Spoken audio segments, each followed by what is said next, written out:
Hello, everyone, and welcome to NAU Theater's Story Hour. I am Miss Kathleen, and shortly I'll be joined by Miss Charlie, Miss Kate, and new to Story Hour, Mr. Nathaniel. Today is our fourth broadcast, and today we read chapter books. We are going to continue with the Merry Adventures of Robin Hood, Ali Baba and the 40 Thieves, the story of Dr. Dolittle, but we're adding White Fang by Jack London.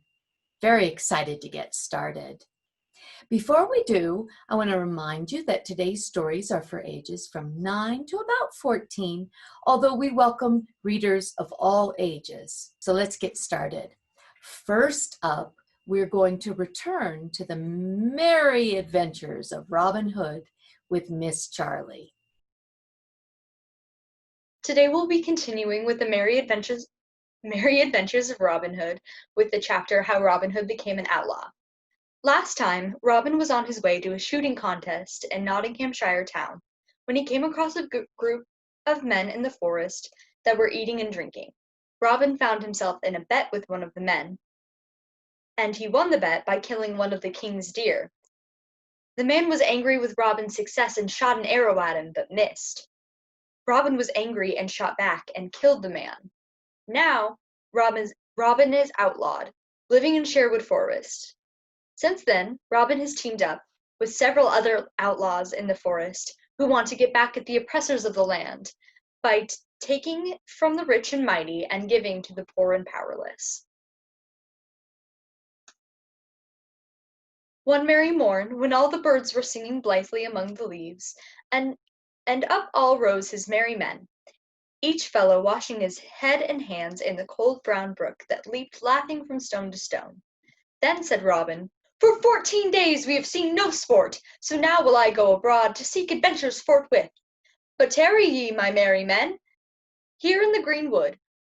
Only see that you mind well my call. 3 blasts upon the bugle horn I will blow in my hour of need. Then come quickly, for I shall want of your aid." So saying, he strode away through the leafy forest glades until he had come to the verge of Sherwood. There he wandered for a long time, through highway and byway, through Dingley Dell and forest skirts. He saw many interesting people, but adventure he found none. At last he took a road by the forest skirts, a bypass that dipped toward a broad, pebbly stream, spanned by a narrow bridge made of a log of wood. As he drew nigh this bridge he saw a taller stranger come from the other side. Thereupon Robin quickened his pace, as did the stranger likewise, each thinking to cross first.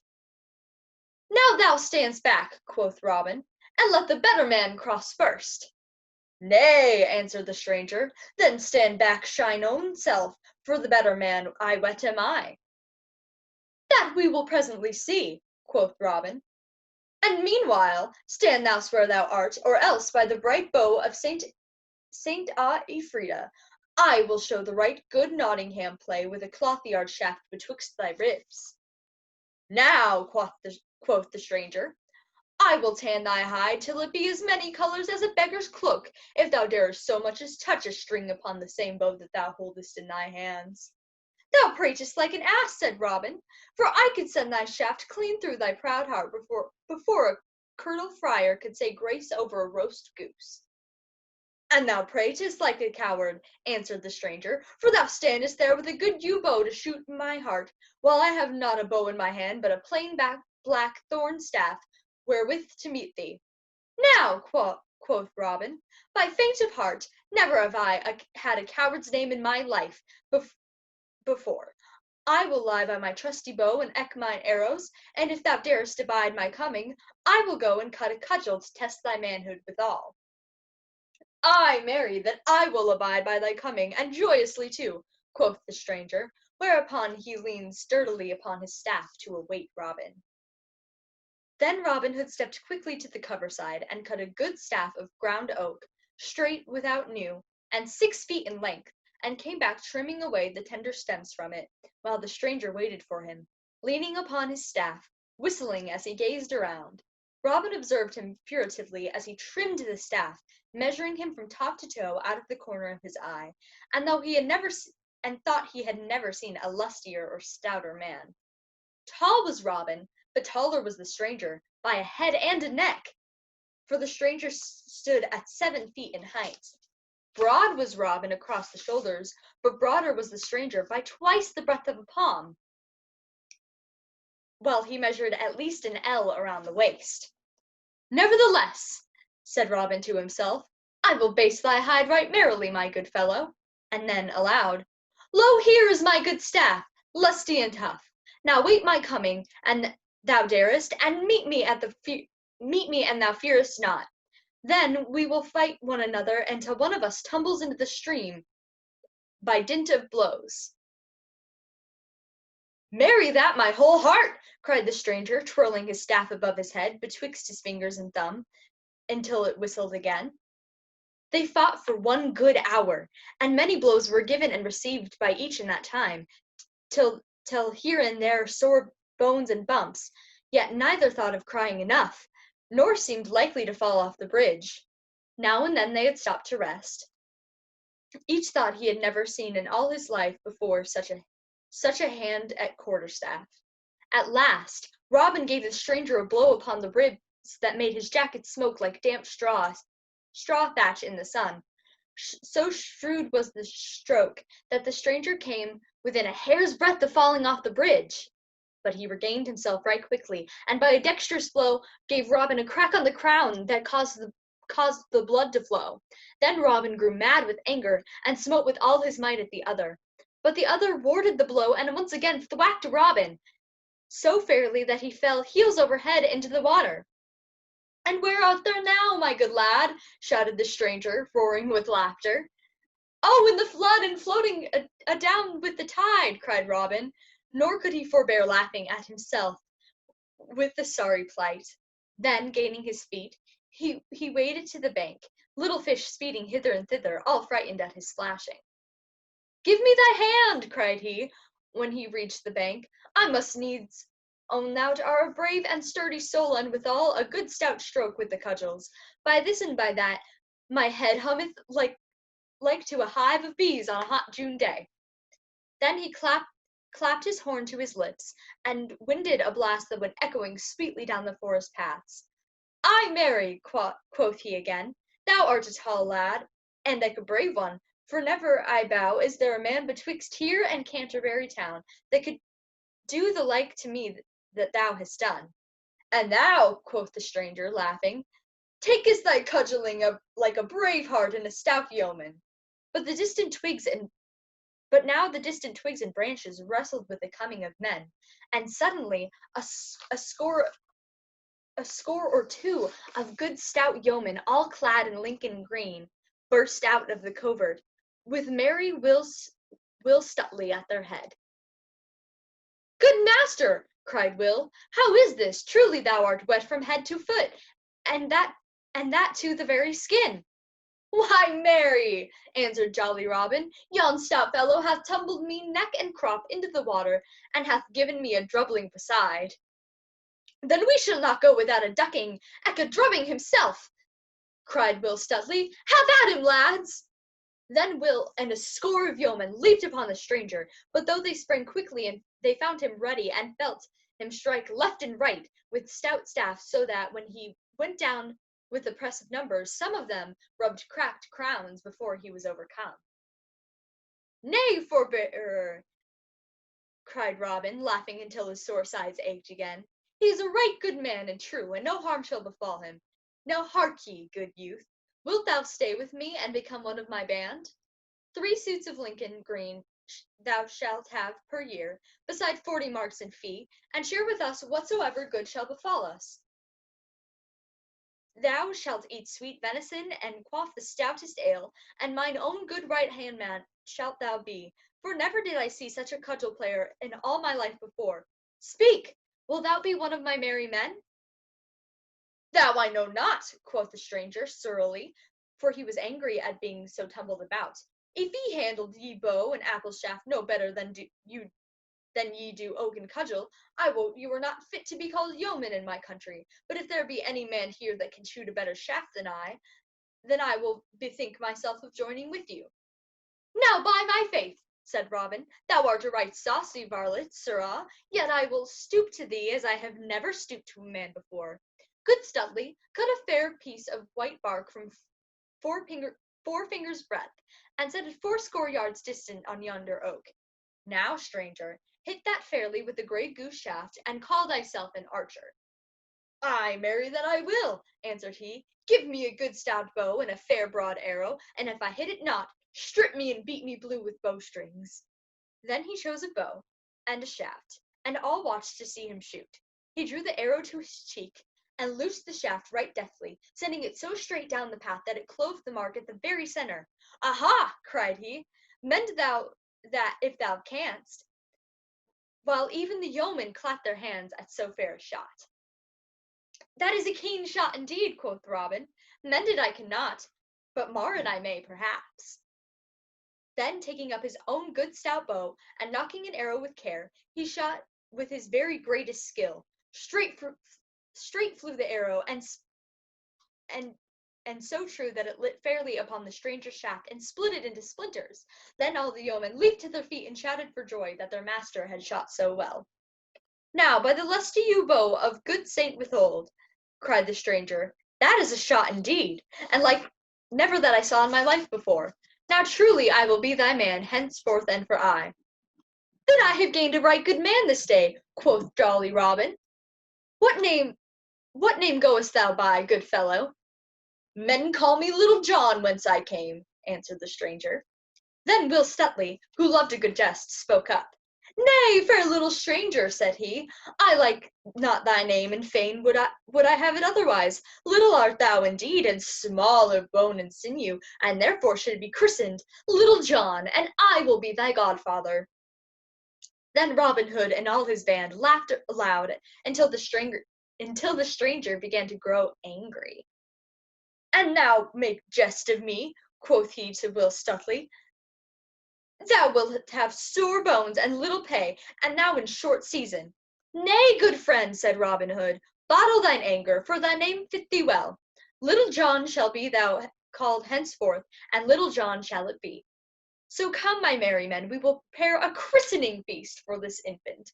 So turning their backs upon the stream, they plunged into the forest once more, though they had through which they had traced their steps until they reached the spot they dwelled in the depths of the woodland. They had built huts of bark and branches of trees, and made couches of sweet rushes spread over with skins of fallow deer. Here stood a great oak tree, with branches spreading broadly around, beneath which was a seat of green moss where Robin Hood was wont to sit and feast at merry-making with the stout men and him. Here they found the rest of their band, some of whom had come with a brace of fat does.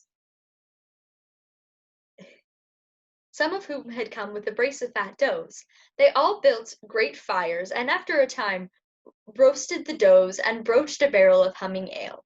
Then, when the feast was ready, they all sat down, but Robin placed Little John at his right hand, for he was henceforth to be the second of the band. When the feast was done, Will Stuteley spoke up. "It is now time, I ween, to christen our bonny babe. Is it not so, merry boys?" And "Aye, aye," cried all, laughing until the woods echoed with their mirth. "Then 7 sponsors shall we have," quoth Will Stuteley, and hunting among their band, he chose the 7 stoutest men of them all. "Now, by St. Dunstan," cried Little John, springing to his feet, more than one of you shall rue it if you lay a finger upon me." But without a word they all ran up to him at once, seizing him by his legs and arms and holding him tightly in spite of his struggles, and they bore him forth while all stood to see the sport. Then one came forward who had been chosen to play the priest because he had a bald crown, and in his hand he carried a brimming pot of ale. "Now who bringeth this babe?" he asked right soberly. "That I do," answered Will Stuteley. "And what name shall we callest thou him?" "Little John I call him."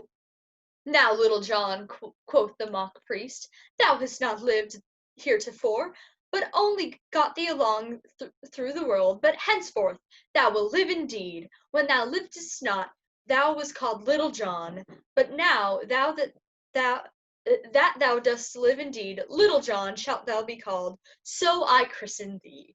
And at these last words he emptied the pot of ale upon Little John's head, and all shouted with laughter as they saw the good brown ale stream over Little John's beard and trickle from his nose and chin, while his eyes blinked with the smart of it. And at first he was of a mind to be angry, but he found he could not, because the others were so merry. So he too laughed with the rest. Then Robin took this sweet, pretty babe, clothed him all anew from top to toe in Lincoln green, and gave him a good stout bow, and so made him a member of the merry band. And thus it was that Robin Hood became outlawed, and thus a band of merry companions gathered about him, and thus he gained his right-hand man, Little John.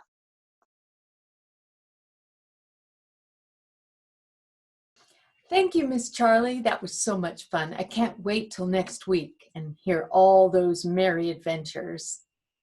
Next up, we have Miss Kate, who will be reading Ali Baba and the 40 Thieves. Hi.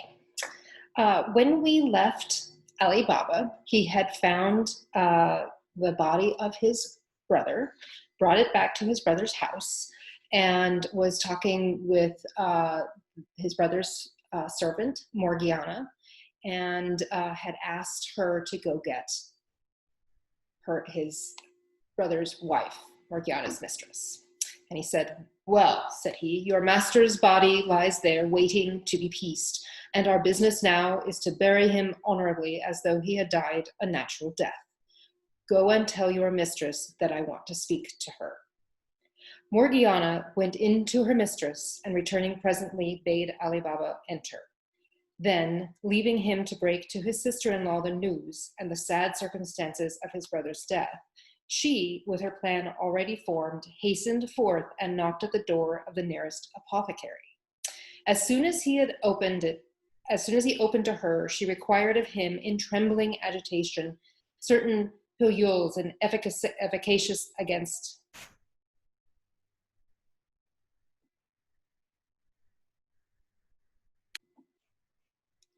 Take two.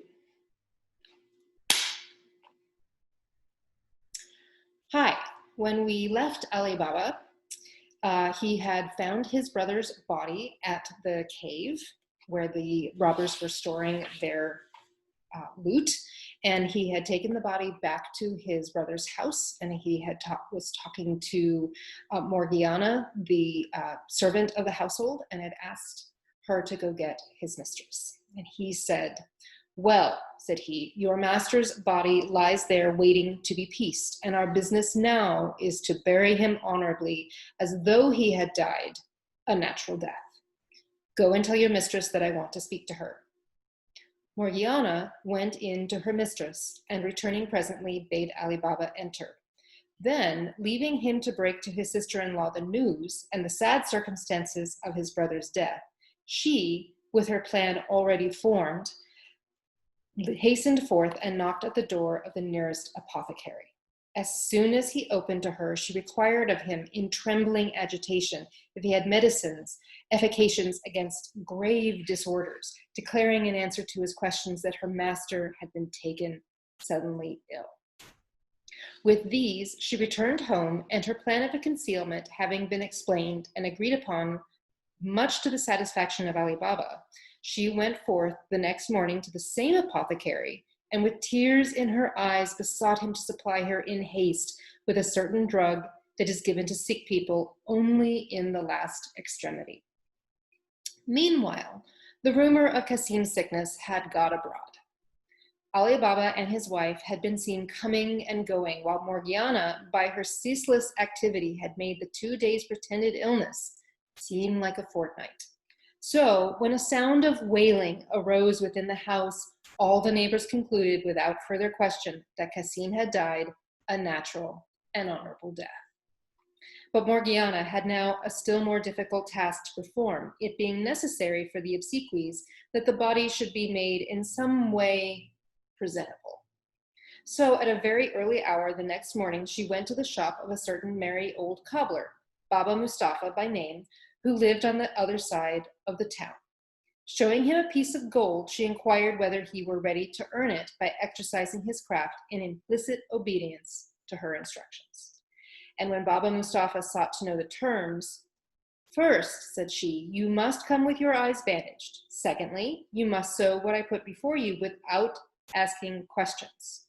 And thirdly, when you return, you must tell nobody."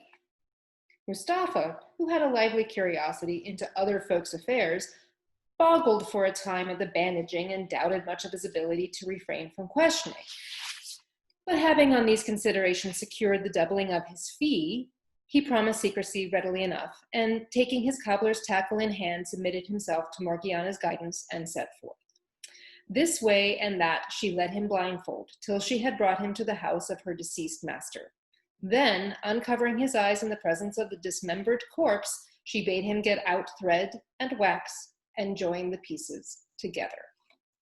Baba Mustafa applied his task according to the compact, asking no questions. When he had done, Morgiana again bandaged his eyes and led him home, and gave him a third piece of gold, the more to satisfy him. She bade him good day and departed. So, in seemliness and without scandal of any kind, were the obsequies of the murdered Kasim performed. And when all was ended, seeing that his widow was desolate and his house in need of a protector, Ali Baba, with brotherly pity, took both the one and the other into his care, marrying his sister-in-law according to Muslim rule, and removing with all his goods and newly acquired treasure to the house which had been his brother's. And having also acquired the shop where Kasim had done business, he put into it his own son, who had already served an apprenticeship to the trade. So, with his fortune well established, let us now leave Ali Baba and return to the robbers' cave. Thither, at the appointed time, came the 40 robbers, bearing in hand fresh booty, and great was their consternation to discover that not only had the body of Kasim been removed, but a good many sacks of gold as well. It was no wonder that this should trouble him, for so long as anyone could command secret access, the cave was useless as a depository for their wealth. The question was, what could they do to put an end to their present insecurity? After long debate, it was agreed that one of their number should go into the town disguised as a traveler, and there, mixing with the common people, learn from their report whether there had been recently any case in their midst of sudden prosperity or sudden death. If such a thing could be discovered, then they made sure of tracking the evil to its source and imposing a remedy. Although the penalty for failure was death, one of the robbers at once boldly offered himself for the venture, and having transformed himself by disguise and received the wise counsels and commendations of his fellows, he set out for the town. Arriving at dawn, he began to walk up and down the streets and watch the early stirrings of the inhabitants. So before long, he drew up at the door of Baba Mustafa, who, though old, was already seated at work upon his cobbler's bench. The robber accosted him. "I wonder," said he, "to see a man of your age at work so early. Does not so dull a light strain your eyes?" "Not so much as you might think," answered Baba Mustafa. "Why, it was but the other day that at the same hour I saw well enough to stitch up a dead body in a place where it was certainly no lighter." "Stitch up a dead body?" cried the robber, in pretended amazement, concealing his joy at this sudden intelligence. "Surely you mean its winding sheet, for how else can a dead body be stitched?" "No, no," said Mustafa, "what I say, I mean. But as it was a secret, I can tell you no more." The robber drew out a piece of gold. "Come," said he, "tell me nothing you do not care to, only show me the house where lay the body which you stitched." Baba Mustafa eyed the gold longingly. "Would that I could," he replied, "but alas, I went to it blindfold." "Well," said the robber, "I have heard that a blind man, remembering his road, perhaps though seeing you might lose it, blindfold you might find it again." Tempted by the offer of a second piece of gold, Baba Mustafa was soon persuaded to make the attempt. It was here that I started," said he, showing the spot, "and I turned as you see me now." The robber then put a bandage over his eyes and walked beside him through the streets, partly guiding and partly being led, till of his own accord Baba Mustafa stopped. "It was here," said he, "the door by which I went in should now lie to the right."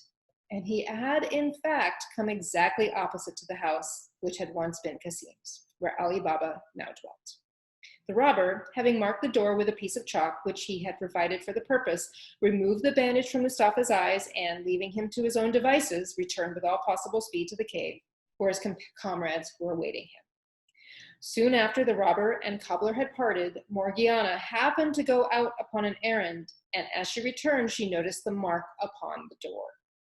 This, she thought, is not as it should be. Either some trick is intended, or there is evil brewing for my master's house. Taking a piece of chalk, she put a similar mark upon the 5 or 6 doors lying to right and left, and having done this, she went home with her mind satisfied, saying nothing. In the meantime, the robbers had learned from their companion the success of his venture. Greatly elated at the thought of the vengeance so soon to be theirs, they formed a plan for entering the city in a manner that should arouse no suspicion among the inhabitants. Passing in by 2s and 3s and by different routes, they came together to the marketplace at an appointed time, while the captain and the robber, who had acted as a spy, made their way alone to the street in which the marked door was to be found. Presently, just as they had expected, they perceived a door with the mark on it. "That is it," said the robber, but as they continued walking so as to avoid suspicion, they came upon another and another, till before they were done, they had passed 6 in succession. So alike were the marks that the spy, though he swore he had made but one, could not tell which it was. Seeing that the design had failed, the captain returned to the marketplace, and having passed the word for his troops to go back in the same way as they had come, he himself set the example of retreat. When they were all reassembled in the forest, the captain explained how the matter had fallen, and the spy, acquiescing in his own condemnation, kneeled down and received the stroke of the executioner. But as it was still necessary for the safety of all that so great a trespass and theft should not pass unavenged, another of the band, undeterred by the fate of his comrade, volunteered upon the same conditions to prosecute the quest wherein the other had failed. Coming by the same means to the house of Ali Baba, he set upon the door, at a spot not likely to be noticed, a mark in red chalk to distinguish it clearly from those which were already marked in white. But even this precaution failed of its end. Morgiana, whose eye nothing could escape, noticed the red mark at the first time of passing, and dealt with it just as she had done with the previous one. So when the robbers came, hoping this time to light upon the door without fail, they found not 1 but 6, all similarly marked with red. When the second spy had received the due reward of his blunder, the captain considered how by trusting to others he had come to lose 2 of his bravest followers. So the third attempt he determined to conduct in person. Having found his way to Ali Baba's door, as the 2 others had done by the aid of Baba Mustafa, he did not set any mark upon it, but examined it so carefully that he could not in future mistake it. He then returned to the forest and communicated to his band the plan which he had formed. This was to go into the town in the disguise of an oil merchant, bearing with him upon 19 mules 38 large leather jars, one of which, as a sample, was to be full of oil, but all the others empty. In these he purposed to conceal the 37 robbers to which his band was now reduced, and so to convey his full force to the scene of action in such a manner as to arouse no suspicion till the signal for vengeance should be given. Within a couple of days, he had secured all the mules and jars that were requisite, and having disposed of his troop according to the prearranged plan, he drove his train of well-laden mules to the gates of the city, through which he passed just before sunset. Proceeding thence to Ali Baba's house and arriving at it in full dark, he was about to knock and crave a lodging for the night when he perceived Ali Baba at the door, enjoying the fresh air after supper. Addressing him in tones of respect, "Sir," said he, "I have brought my oil a great distance to sell tomorrow in the market, and at this late hour, being a stranger, I know not where to seek for shelter. If it is not troubling you too much, allow me to stable my beasts here for the night." The captain's voice was now so changed from its accustomed tone of command that Ali Baba, though he had heard it before, did not recognize it. Not only did he grant the stranger's request for bare accommodation, but as soon as the unlading and stabling of the mules had been accomplished, he invited him to stay no longer in the outer court, but enter the house as his guest. The captain, whose plans this proposal somewhat disarranged, endeavored to excuse himself from a pretended reluctance to give trouble. But since Ali Baba would take no refusal, he was forced at last to yield and to submit with apparent complacence to an entertainment which the hospitality of his host extended to a late hour. When they were about to retire for the night, Ali Baba went into the kitchen to speak to Morgiana, and the captain of the robbers, on the pretext of going to look after his mules, slipped out into the yard where the oil jars were standing in line. Passing from jar to jar, he whispered into each, "When you hear a handful of pebbles fall from the window of the chamber where I am lodged, then cut your way out of the jar and make ready, for the time will have come." He then returned to the house, where Morgiana came with a light and conducted him to his chamber. Now Ali Baba, before going to bed, had said to Morgiana, "Tomorrow at dawn I'm going to the baths. Let my bathing linen be put ready, and see that the cook has some good broth prepared for me against my return." Having therefore led the guests up to his chamber, Morgiana returned to the kitchen and ordered Abdallah, the cook, to put on the pot for the broth. Suddenly, while she was skimming it, the lamp went out, and on searching, she found there was no more oil in the house. At so late an hour, no shop would be open, yet somehow the broth had to be made, and that could not be done without a light. "As for that," said Abdallah, seeing her perplexity, "why trouble yourself? There is plenty of oil out in the yard." "Why, to be sure," said Morgiana, and sending Abdallah to bed so that he might be up in time to wake his master on the morrow, she took the oil can herself and went out into the court. As she approached the jar which stood nearest, she heard a voice within say, "Is it time?" To one of Morgiana's intelligence, an oil jar that spoke was an object of even more suspicion than a chalk mark on a door. And in an instant, she apprehended what danger for her master and his family might lie concealed around her. Understanding well enough that an oil jar which asked a question required an answer, she replied quick as thought and without the least sign of perturbation, "Not yet, but presently." And thus she passed from jar to jar, 37 in all, giving the same answer till she came to the one which contained the oil.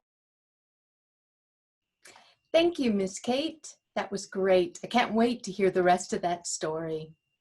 Next up, we have Dr. Dolittle. Go to the next video. See you soon.